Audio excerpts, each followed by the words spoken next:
En un mundo corrompido por la maldad, brilla una luz, surge una voz. Abad, Padre. Abba, Padre. Abba, Padre. Queremos escuchar tu voz. Abba, Padre. Abba, Padre. Vente tu Espíritu, Señor. Abba, Padre. Abba, Padre. Queremos escuchar tu voz. Y ya con ustedes, sus anfitriones.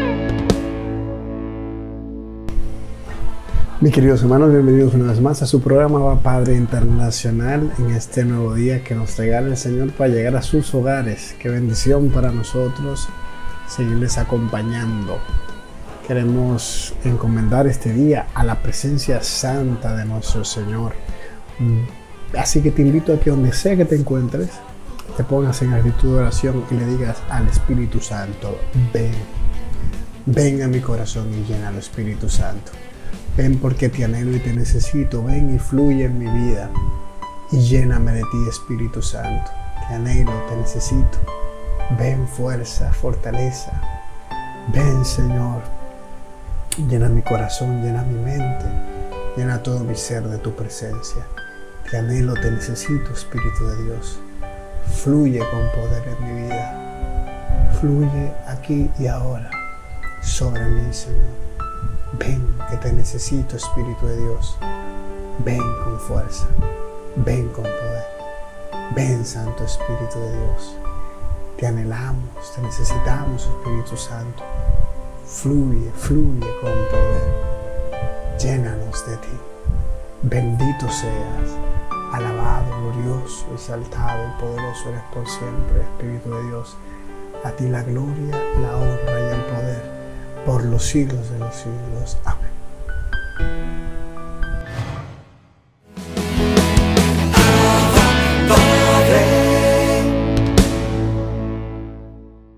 Bendición a mis queridos hermanos. Vamos a reflexionar la lectura del Santo Evangelio según San Lucas, capítulo 14, versículos del 25 al 33. En aquel tiempo, mucha gente acompañaba a Jesús. Él se volvió y les dijo: si alguno viene a mí y no pospone a su padre y a su madre y a su mujer y a sus hijos, a sus hermanos y a sus hermanas, e incluso a sí mismo, no puede ser discípulo mío. Quien no carga con su cruz y viene en pos de mí, no puede ser discípulo mío. Así, ¿quién de vosotros, si quiere construir una torre, no se sienta primero a calcular los gastos a ver si tiene para terminarla? No sea que si echa los cimientos y no puede acabarla, se pongan a burlarse de él los que miran, diciendo: este hombre empezó a construir y no pudo acabar. ¿O qué rey, si va a dar la batalla a otro rey, no se sienta primero a deliberar si con 10,000 hombres podrá salir al paso del que lo ataca con 20,000? Y si no, cuando el otro está todavía lejos, envía legados para pedir condiciones de paz. Así pues, todo aquel que entre vosotros que no renuncia a todos sus bienes, no puede ser discípulo mío. Palabra del Señor. Aquí vemos en esta lectura de hoy Jesús llamando a sus discípulos, a los que tienen que trabajar en su viña para Él. Esta es el Evangelio sine glosa que siguió San Francisco de Asís y tantos santos que se sintieron llamados totalmente por Dios a dejarlo y abandonarlo todo por Él, por Cristo. Y es esta llamada que Jesús le hace a sus discípulos y que nos hace a cada uno de nosotros. Algunas personas a vivirlo de manera literal, sine glosa, como son a los religiosos, a los sacerdotes, a las religiosas consagradas, y luego a cada uno según estado. Tiene que seguir a Jesús de esta manera. ¿Cómo? Teniéndolo a Él por el centro, el principio, el fin, el único que basta, a Jesús. Siempre Él como centro y fin último de todas las cosas. No puede haber nadie ni igualado ni por encima de Él, sino Él por encima de todas las cosas, por encima de nuestros seres queridos, o de nuestra esposa, nuestro esposo, nuestros hijos, familia, siempre Él por encima de todo. Y eso en la medida del llamado a la vocación, o sea, es el corazón tiene que estar Él por encima de todo.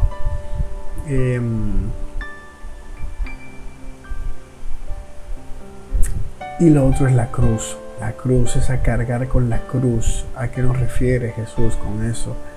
Ir en pos de Él. Que así como Jesús no estuvo excluido de los sufrimientos, las dificultades, así tampoco nosotros los cristianos estaremos exentos de eso. Cada uno tiene su propia cruz, según la medida de su capacidad. El Señor les permite cruces a cada persona. Y en este seguimiento de Jesús hay que llevar esa cruz, sea cual sea esa cruz que te ha tocado llevar. Hay personas que su cruz es un hijo enfermo, una esposa enferma, una condición física. Son tantas las cosas que son cruz. Hay otras personas que tienen un pecado, ese es su cruz, ese pecado que vienen luchando desde hace mucho tiempo. Una imperfección, cosas que no les deja avanzar. Hay cosas que son tus cruces, pero esa cruz no debe impedirte seguir a Jesús. O sea, eso que te está limitando, eso que te está tirando al suelo, tienes que cargarlo encima de ti y seguir a Jesús como sea. Si no haces eso, no puedes ser su discípulo. Tienes que seguir con esa cruz hacia adelante, esa debilidad, esa flaqueza, hacia adelante, siguiendo a Jesús. Y Jesús por eso les pone estas comparaciones. O sea, si ya sabes lo que tienes que hacer, pues entonces mides y dices, bueno, a ver si yo puedo lograr todo esto. Y claro que sí que puedes, porque todo lo puedes en Él que te da la fuerza. Él no te pide eso y te abandona. Él te lo pide y Él mismo te da la fuerza para que lo puedas realizar. Y termina el Señor diciendo, así pues todo aquel que entre vosotros no renuncia a todos sus bienes, también en lo material, no puede ser discípulo mío. También el corazón no puede estar apegado aquí a nada en la tierra. El corazón tiene que estar solamente apegado en el Señor. Y los religiosos, monjas, sacerdotes, aquellas personas llamadas a esa vida más cercana a Cristo, pues tienen que vivir esto todavía de una manera más literal, tal cual, como San Francisco sin iglesia. Así que no apegues tu corazón ni a personas ni a cosas. Lleva tu cruz sobre tus hombros, la que sea, y sigue a Jesús. Y calcula de que esto no es algo que vas a hacer con tus propias fuerzas, sino que siempre vas a tener al Señor de tu lado. En Él todo lo puedes. El que tenga oídos para oír, que oiga.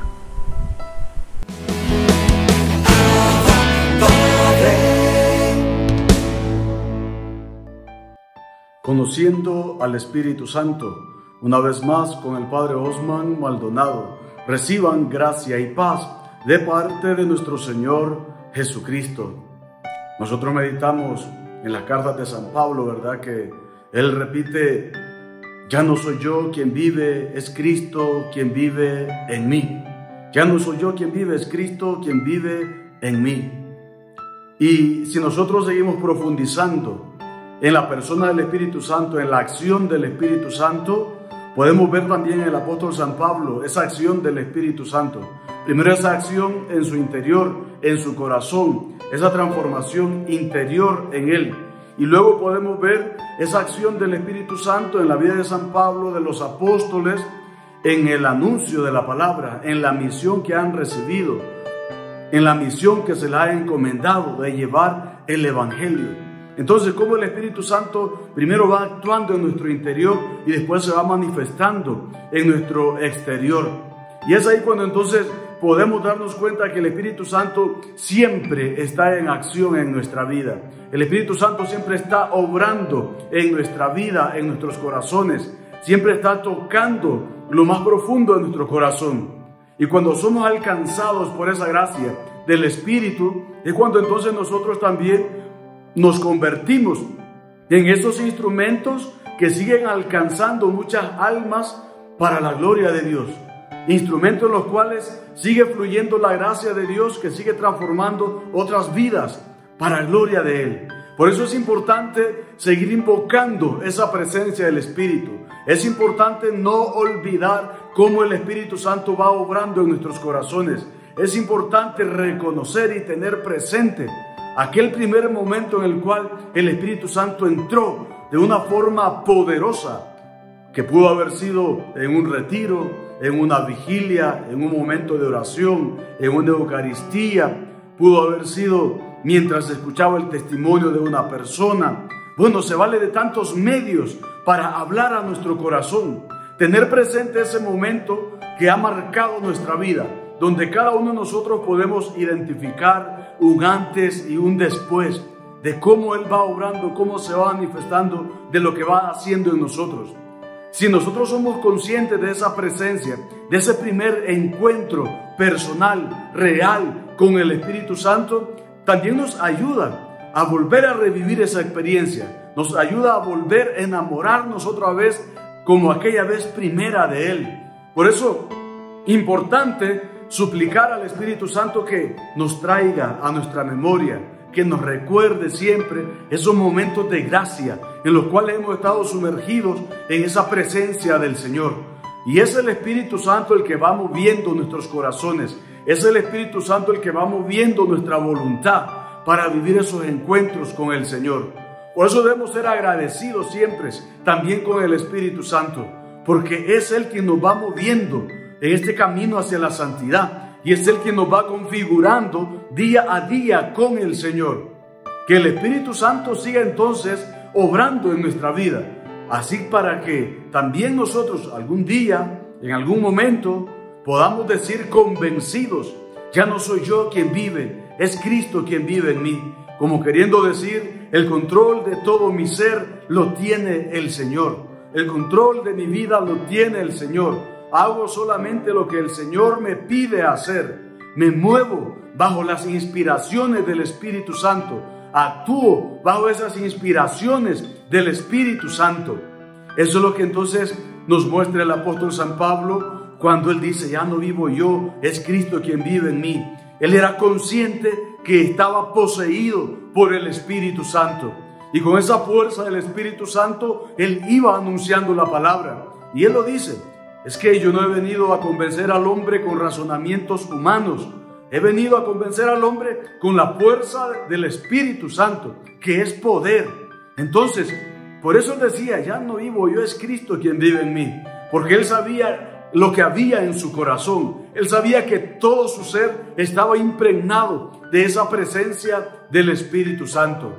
Que así también caiga sobre nosotros el Espíritu Santo, para que día a día nosotros también podamos ser sus apóstoles y podamos llevar su palabra con alegría a quien la necesite. Podamos tener ese espíritu de sacrificio para no poner excusas al momento de ir y llevar la palabra del Señor, aunque sea por momentos, con dificultades, con problemas, pero llevar a Cristo sin poner condiciones. Esa es una gracia del Espíritu Santo.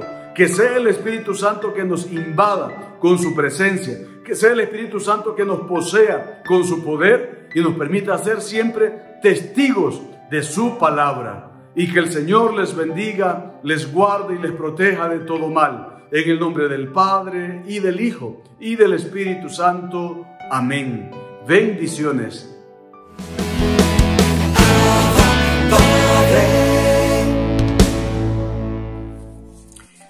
Bienvenidos a esta nueva edición de Cerrando las Puertas al Enemigo, este segmento que se emite dentro del programa Papá. La semana pasada empezamos a tratar un tema muy importante en el modo de actuar, en el modo de proceder, que tienen que tener en cuenta tanto los auxiliares como especialmente el exorcista o el sacerdote que dirija o diácono una oración de liberación.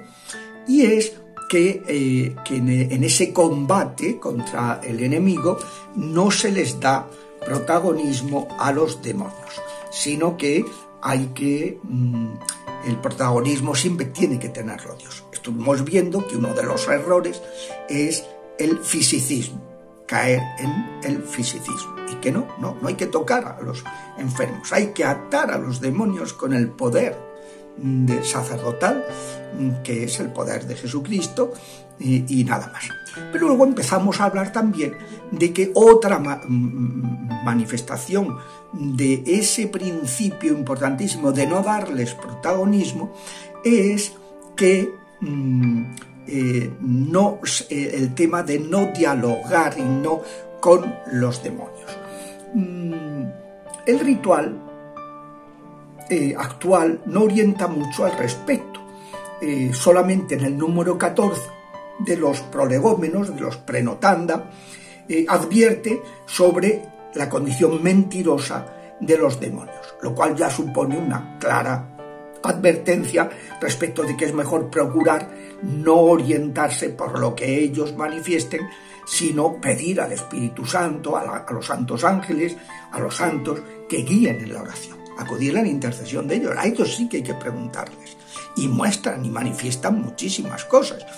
Yo recuerdo, y lo he contado ya que en una ocasión que llevábamos un tiempo, más de una hora, orando por una persona y no se iban los demonios, pues invoqué a la Virgen pidiéndole que nos mandara a San Miguel a ayudarnos. Y entonces la persona que estaba poseída cerró el puño, lo levantó como si estuviera blandiendo una espada.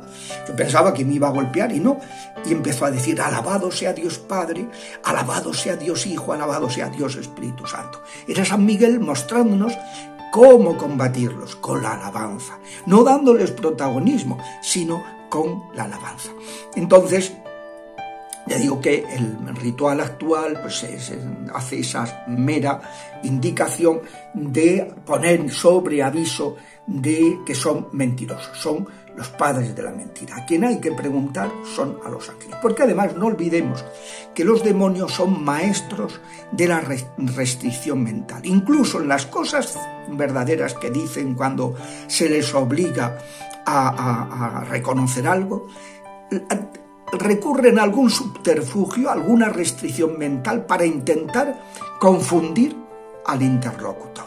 Son maestros de esa restricción mental y por tanto no hay que echar mucha cuenta a lo que digan. Los que dicen cosas, bueno, uno las tiene ahí, ya las juzgaré, ya discerniremos, ya las veremos a ver cómo tenerlas en cuenta, pero ya. En cambio, el ritual anterior, el de 1614, recoge una larga experiencia de la Iglesia, porque ese ritual se hizo empleando, revisando cuáles eran los recursos exorcísticos que se estaban empleando en las distintas iglesias, las iglesias de los distintos ritos, de rito copto, de rito armeno, de rito ucraniano, grecolatino, de rito, o sea, qué ritos, de rito maronita, del rito ambrosiano en Milán, de rito visigótico aquí en España, qué recursos exorcísticos. Y entonces, pues ese ritual advierte que aun conociendo la índole manipuladora de los diablos, que llegan a hacerse pasar por el alma de un santo, de un difunto, de un ángel bueno. Por eso, por ejemplo, el Padre Amor pensaba que las almas errantes eran diablos engañando, disfrazados, ¿no? Y se dio cuenta de que no, de que ya en el 1996 ya publica que ha llegado a la conclusión de que sí existe, aunque no hay que excluir que los diablos engañen y que aparenten lo que no es. Pero cuando se les obliga en el nombre de Jesús por 3 veces, entonces ahí ya es más fácil que no puedan engañar, ¿no? Entonces, pues el ritual dice que sí se les puede obligar en el nombre de Jesús a que digan ¿cuántos son? Pero son unas preguntas muy concretas, que no es nada de morbo, de querer averiguar, no. ¿Cuántos son? Para saber a quiénes hay que expulsar. ¿Cuáles son sus nombres? Porque el decir el nombre es una manera de someterse a la autoridad de Jesucristo, a la autoridad del sacerdote que actúa en nombre de Cristo. ¿Cómo han entrado? Porque siempre el saber cómo han entrado nos va a dar la pista también de quién es el comandante, o sea, el que de todos esos espíritus, el que ha abierto la puerta a los demás, aunque no sea el más poderoso, pero sí es el más influyente en esa persona. Aunque a lo mejor esté también Satanás y el que ha entrado pues por la insinceridad del bueno, pues el comandante es la insinceridad y luego han entrado otros, ¿no? ¿Cuándo se produjo esa intromisión en la vida? Y si hay algún objeto o maleficio que los retenga en ese cuerpo para destruir ese objeto y facilitar la liberación. Es decir, el ritual de 1614 dice que se les puede hacer unas preguntas muy contadas, pero muy contadas. ¿Cuántos son? ¿Cuáles son vuestros nombres? ¿Cómo habéis entrado? ¿Cuándo habéis entrado? Y si hay algún objeto que los retenga en ese cuerpo. Entonces, ese ritual señala que lo demás, el exorcista no tiene que permitirles que hablen, sino mandarles con autoridad que callen, obligándoles a responder solo y nada más que aquello que se les pregunta. Entonces, cuando se hace así, pues no les queda más remedio que hacerlo, ¿no? Ahí es muy, muy interesante cómo unos pocos años después, en ese mismo siglo, el padre Benito, o sea, 15 años después, el padre Benito Remigio Noidens, que es un español de origen de los países de flamenco, ¿no? Los Países Bajos, que entonces pertenecía a España, esos países, en el siglo de oro, pues especifica que se puede preguntar el significado de sus nombres también, a propósito de qué significan esos nombres, porque el saber lo que significan nos va a dar la pista sobre qué tipo de demonio es, si es un demonio de muerte, si es un demonio de odio, de rencor, de resentimiento, de lujuria, de soberbia, de ocultismo, de rituales, o sea, qué tipo, qué significa su nombre. Y también dice el padre Benito que se puede preguntar quiénes son los santos que más se les oponen, para también invocarlos, y eso, obligados a decirlo, pues a veces no les queda más remedio que reconocerlo, ¿no? Ahora, también explica que más allá de eso, de esas preguntas del ritual y de estas dos precisiones, ¿no? ¿Qué santos se les oponen más y qué significan los nombres que han dado? Dice que ir más allá, pues que ya es morboso y que pueden constituir un pecado grave. Por ejemplo, el padre Benito Remigio Noidens, en su práctica para exorcistas, ¿no? Es un vademecum de qué hay que hacer según lo que uno se va encontrando, y que trae 2 exorcismos marianos que son espectacularmente bonitos, ¿no? Que yo recomiendo y que tenemos, ¿no? Entonces, pues el padre ahí va diciendo que hay otras cosas que son un pecado, pero de esto lo explicaremos en la siguiente clase, Dios mediante.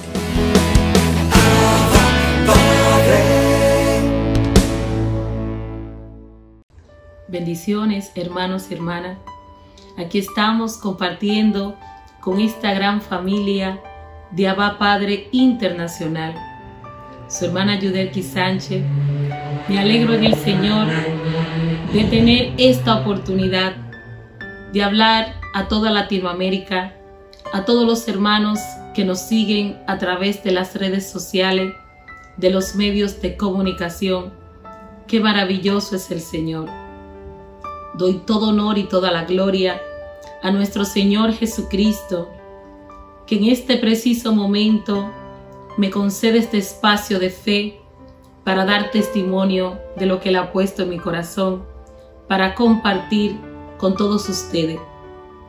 Hoy vamos a compartir un tema que se titula Pasemos al otro lado. Dile a la persona que está a tu lado que ha llegado el momento. Pasemos al otro lado. Y para desarrollar este tema nos vamos a leer el libro del evangelista San Marcos en su capítulo 4, en los versos del 35 al 41. Te invito a buscar tu Biblia y nos acompañe en esta lectura. Este día, al atardecer, Jesús les dijo: pasemos a la otra orilla. Despiden a la gente y le llevan en la barca.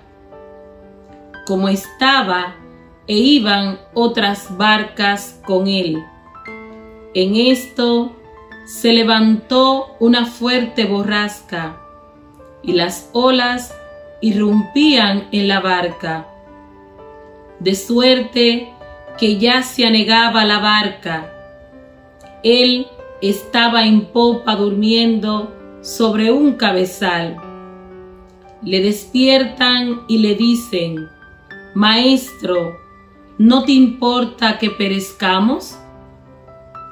Él, habiéndose despertado, increpó al viento y dijo al mar: Calla, enmudece. El viento se calmó y sobrevino una gran bonanza. Y les dijo: ¿por qué están con tanto miedo? ¿Acaso no tienen fe? Ellos se llenaron de gran temor y se decían unos a otros: pues ¿quién es este que hasta el viento y el mar le obedecen? Hermanos y hermanas, esto es palabra del Señor. Pasemos al otro lado. Así titulamos la prédica que vamos a compartir en este momento, y te invito de una manera especial a que prestes atención, porque Jesús de Nazaret va a hablar a tu corazón. Es necesario que esta sierva disminuya y que Él crezca, que la presencia viva del Espíritu del Señor traspase los dispositivos, traspase las plataformas, y que la gloria de Dios se manifieste en tu casa. Porque hoy el Señor dice: pasemos al otro lado. Todo lo que estaba detenido, todo aquello que durante mucho tiempo estuvo obstaculizado en tu vida, todo aquello que se convirtió en barreras en tu vida y que te impedía avanzar hacia adelante para alcanzar la meta que Cristo ha predestinado para ti. Hoy, por el poder de la palabra, en el nombre de Jesús te digo: ha llegado la hora. Pasemos al otro lado. Y de modo introductorio, basándome en esta enseñanza que nos hace el evangelista San Marcos, vemos que en este capítulo 4, en sus inicios, en el capítulo 1 y siguiente, antes de llegar al texto en el cual te he leído, cuando se refiere el evangelista, este día al atardecer Jesús le dice: pasemos a la otra orilla. En esta introducción el evangelista se refiere a que Jesús había finalizado toda una jornada de enseñanza. Jesús, como maestro, estaba enseñando sobre la barca a los judíos y a todos los hermanos que se acercaban, que venían de diferentes aldeas y lugares pertenecientes a Jerusalén. Y la muchedumbre les seguía porque Jesús les sanaba, Jesús les daba de comer, Jesús les liberaba de todas las ataduras que yacían sobre ellos. Y cada día las enseñanzas eran más numerosas. Y es por esto que una vez terminada esta travesía de enseñanza, Jesús como maestro, ya inspirado y guiado por el Espíritu de Dios que habitaba en él, ya el Padre le había asignado otra misión. Por tanto, Jesús debía de moverse hacia la otra orilla. Y humanamente esto requería que tenían que utilizar los recursos, o sea, la barca, que en este enfoque es un recurso humano, para pasar al otro lado. Pero ¿dónde está la enseñanza, hermanos y hermanas, en esta primera travesía introduciendo este evangelio? Vemos que en el capítulo 36 el evangelista San Marcos nos dice que Jesús manda a despedir a todas las personas. Era necesario finalizar esa tarea de enseñanza para continuar con lo que venía, con aquello que se avecinaba. Sin embargo, continúa diciendo el verso 36, y iban con él otras barcas. Otras barcas iban con él que seguían a Jesús para continuar con este camino de enseñanza, de seguir a Jesús el Maestro. Es muy parecido a los que participamos de grupos de oración y muchos hermanos que participan de la Escuela de Formación de Servidores u otros que están estudiando en la Escuela de Teología para formarse, para ser cristiano, formarse en una vida de fe y llevar a cabo todo lo que la palabra de Dios nos enseña. La Iglesia nos enseña en toda su historia milenaria, específicamente los padres de la Iglesia, San Ambrosio, San Agustín, basándose en este pasaje bíblico, que en esta enseñanza de que pasemos al otro lado, los padres de la Iglesia nos enseñan que Jesús nos refiere específicamente en este episodio que nos relata San Marcos, que Jesús es 100% hombre, que es perfectamente una divinidad humana, pero también una divinidad divina. Al montarse y subirse a la barca, Jesús entra en un profundo descanso, porque vemos que en el verso 37 nos dice que en esto se levantó una fuerte borrasca y las olas irrumpían en la barca, que ya se anegaba sobre ello, pero él estaba en la popa, durmiendo sobre un cabezal. Jesús aquí, el evangelista, no se refiere a que él estaba durmiendo como una manera simbólica para describir lo que acontece en el texto, no. Esto nos enseña, hermanos y hermanas, la perfección humana de la divinidad de Jesús. Él estaba agotado. Recordemos que en el inicio del capítulo 4 nos relata el evangelista de toda esa jornada de evangelización, de enseñanza de Jesús, curando a tantos enfermos. Humanamente estaba cansado. Él no se estaba haciendo el dormido, pero él se introdujo en lo humano en este descanso, porque él ya conociendo lo que más adelante va a suceder, Jesús duerme porque Jesús confía plenamente en su Padre. Y esto aquí voy a interferir una parte de lo que es nuestras emociones para explicar lo que es la conciencia del desarrollo humano de las personas. Muchos de nosotros no podemos adquirir o llevar a cabo un descanso porque tenemos múltiples preocupaciones, porque llevamos al sueño, a la cama o a un momento de reposo esas preocupaciones, esas situaciones económicas, esos problemas, esas tantas dificultades que nos afectan en el día a día. Sin embargo, en Jesús vemos que es totalmente diferente. Jesús duerme y descansa porque Él confía plenamente en la palabra de su Padre. Y más adelante nos dice en el capítulo 4 ya, pero en el verso 39, que los discípulos gritan porque en medio de esta travesía el mar empieza a increparse y las olas empiezan a salirse de su lugar. Vemos un fenómeno natural que empieza a invadir a los discípulos. Qué maravilloso es el Señor, que aún en medio, quiero que prestes atención, de un oficio que era ya aprendido en la vida de los discípulos, porque casi todos eran pescadores y tenían este oficio aprendido, tenían experiencia de cómo manejarse si en medio de la pesca les acontecía una tormenta o se le presentaban dificultades en el mar. Era parte de su vida cotidiana y esto no era algo fuera de lo común para ellos. Ellos, por su profesión de pescadores, ellos sabían humanamente, o sea, debían saber cómo manejarse en medio de esta tempestad. Pero esto no es lo que relata el evangelista. Esto no es lo que nos enseña la palabra de Dios. Vemos que aún en aquellas actividades o acciones que humanamente creemos ser entendidos, nos creemos que tenemos la capacidad de manejar esa situación, vemos que aquí se cae totalmente en la vida de los discípulos.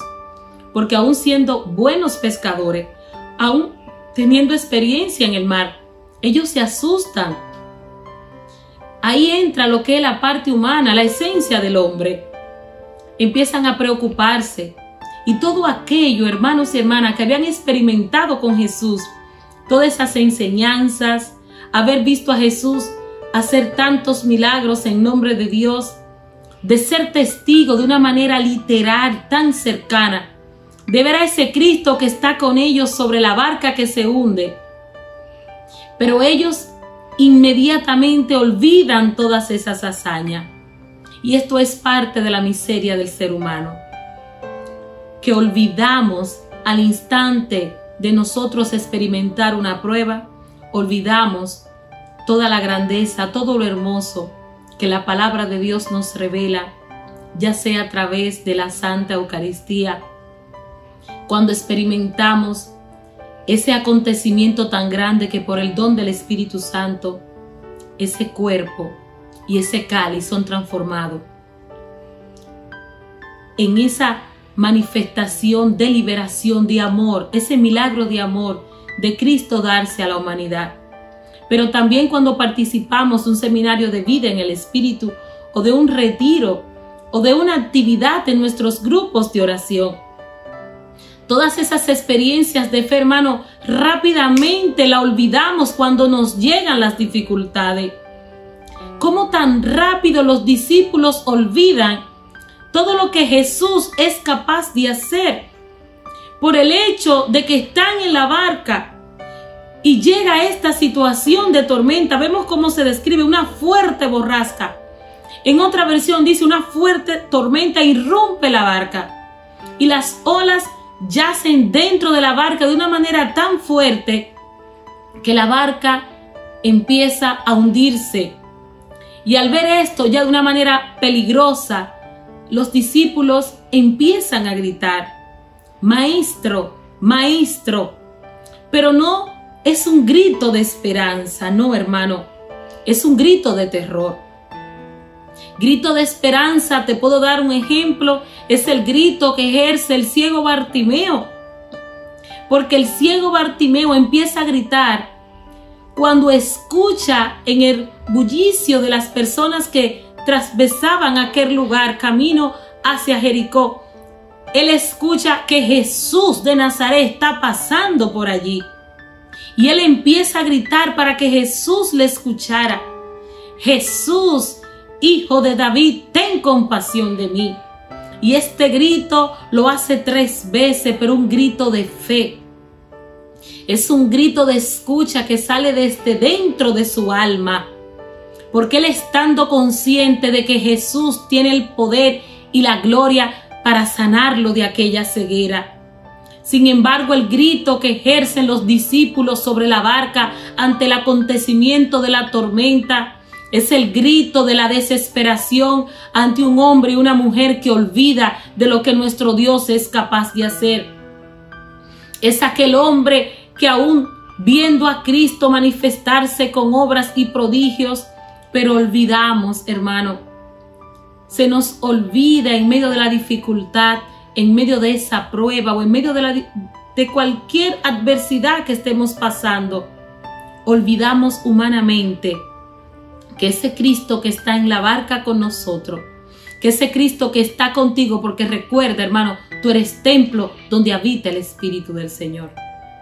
Y aunque estés enfermo, aunque actualmente te hayan dado un diagnóstico que tienes cáncer sin importar el grado, aunque estés pasando una prueba económica totalmente difícil y te vayan a despojar de tus bienes, Jesús de Nazaret está contigo sobre la barca.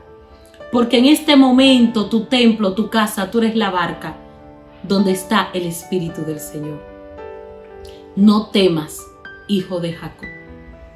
Nosotros somos esa delegación, esa generación presente de ese pueblo de Dios.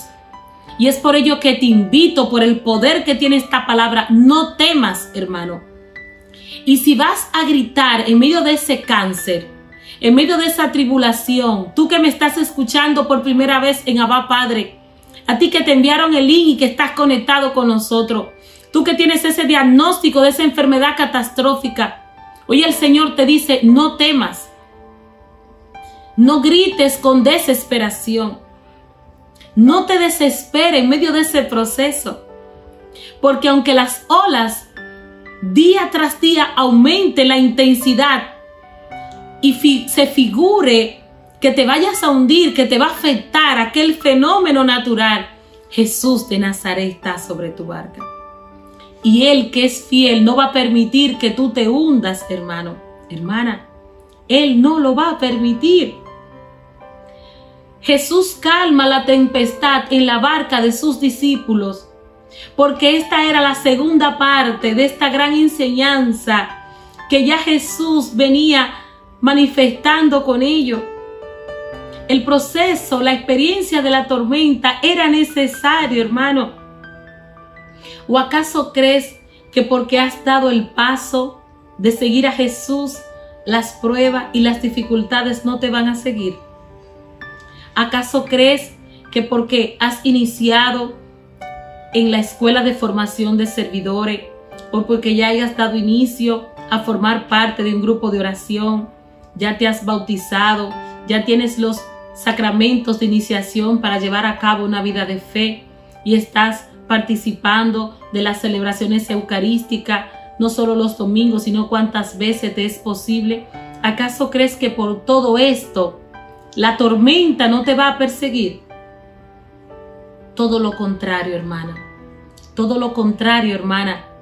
Después de haber adquirido esa enseñanza y escuchar la palabra de Dios, entonces viene la tormenta a sellar, a confirmar que esas palabras que se nos han anunciado, que esas palabras que hemos escuchado con amor y en ese momento que se nos fueron predicadas, esa es la misma palabra en el nombre del Señor, que cuando se aproxime la tormenta, que cuando las olas irrumpan tu camino de fe y te quieran abatir y robarte la gracia, con el don de esa misma palabra, que tu hermana, tu hermano te vas a levantar.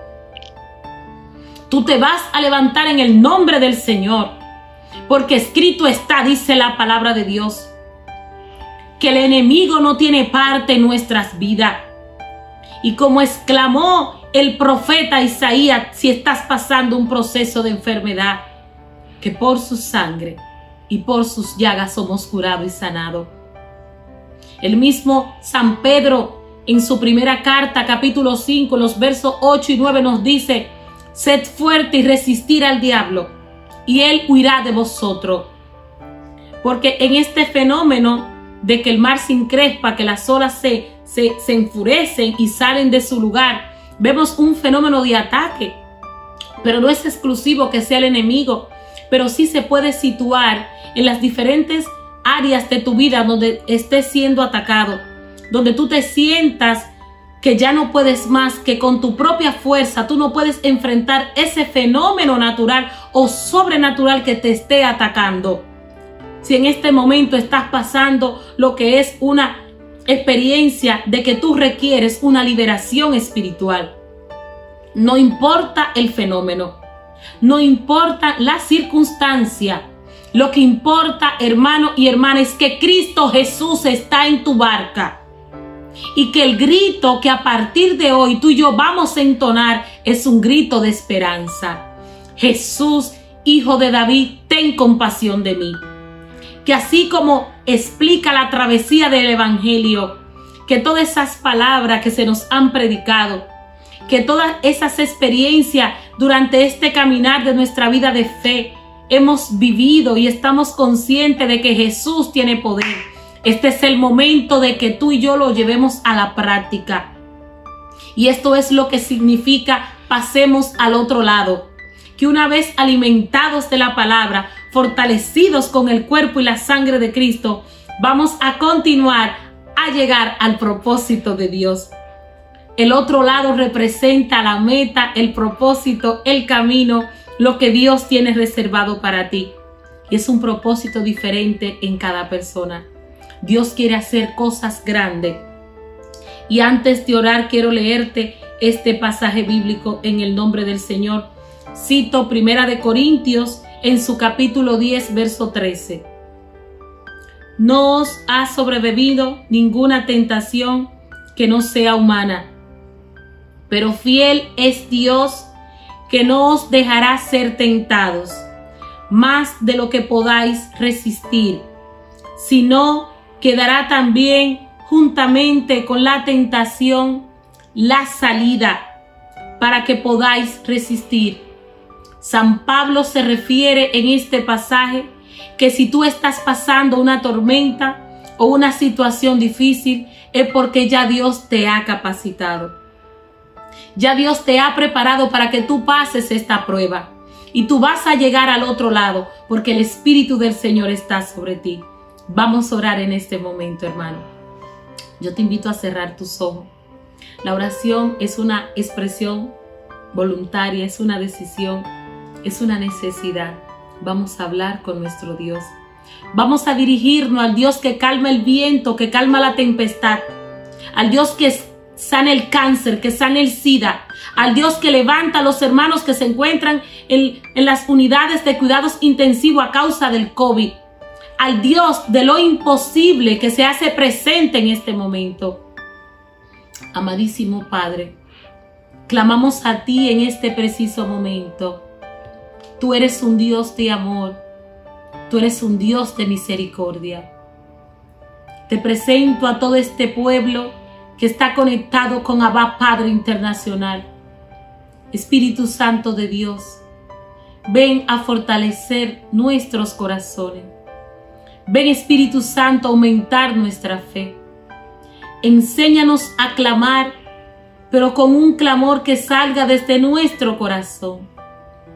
Que este pueblo de Dios no grite como aquel que no tiene esperanza. Sin importar la circunstancia que cada uno está pasando en este momento, que puedan alabar y glorificar el nombre de Jesús. Que puedan decir, así dice el Señor, que todo aquel que me invoca, yo lo escucho, y todo aquel que toca, Él le abre. Pues en este momento clama a Jesús de Nazaret. Clámale a Jesús por ese familiar que tienes que estar hospitalizado. Clama a Jesús, tú que estás enfermo, tú que estás abatido, tú que ya no puedes más. Clama a Jesús, tú que llevas noches sin poder conciliar el sueño, porque Él te dará descanso, bendito sea su nombre. Y pido a la fuerza del Espíritu de Dios que te toque. Toca a tu pueblo, Espíritu Santo. Llena cada casa, cada familia, cada habitación. Aún las personas que transitan en sus vehículos, Señor, y que nos escuchan en este momento. Que ese rocío de agua pura se manifieste en cada nación, en cada país que está conectado con nosotros. Y que la gloria de Dios sea evidente, así como se manifestó al Jesús despertar y decir al mar, cállate, enmudece. En el nombre poderoso de Jesús, que toda tormenta que esté atormentando a tu pueblo, Señor, sea enmudecida, detenida por el poder de la sangre de Cristo, en el nombre poderoso de Jesús. Gracias, Espíritu Santo.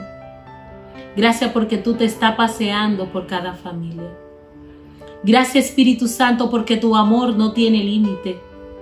Gracias, Espíritu Santo, porque en este preciso momento tú estás deteniendo esa tormenta que está atormentando a esa persona, Señor, que quiere hasta quitarse su vida.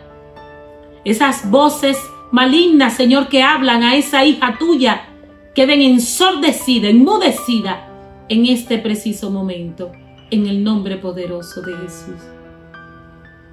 Y que todo honor y toda la gloria sean para ti, Señor. Bendice a este pueblo. Bendice, Señor, a tantos enfermos de COVID-19. Y si es, Señor, tu voluntad, da la orden, Señor, para que este virus cese y sea eliminado de la tierra. Escucha, Señor, el clamor de la iglesia, de tantos hombres y mujeres que te sirven, que te son fiel, que viven para ti y que oran por el fin de esta pandemia. Ten compasión de nosotros. Perdona nuestros pecados y que guiados por el Espíritu Santo y por esta presencia de amor que estamos experimentando en este momento, seamos llenos de ti, nuestra fe sea aumentada y que veamos tu gloria en el nombre poderoso de Jesús. No tenemos más tiempo, damos gracias a Dios por esta oportunidad. Te invito, hermano y hermana, a seguir en sintonía con tu programa Abba Padre Internacional. Hasta la próxima.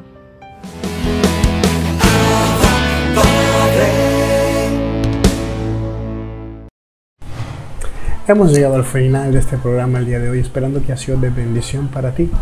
Recuerda que puedes suscribirte a nuestro canal de YouTube, seguirnos en nuestras redes sociales y vernos siempre en este canal a la misma hora, cada día. Bendiciones abundantes para ti y tu familia y nos vemos en otra nueva entrega de Abba Padre Internacional.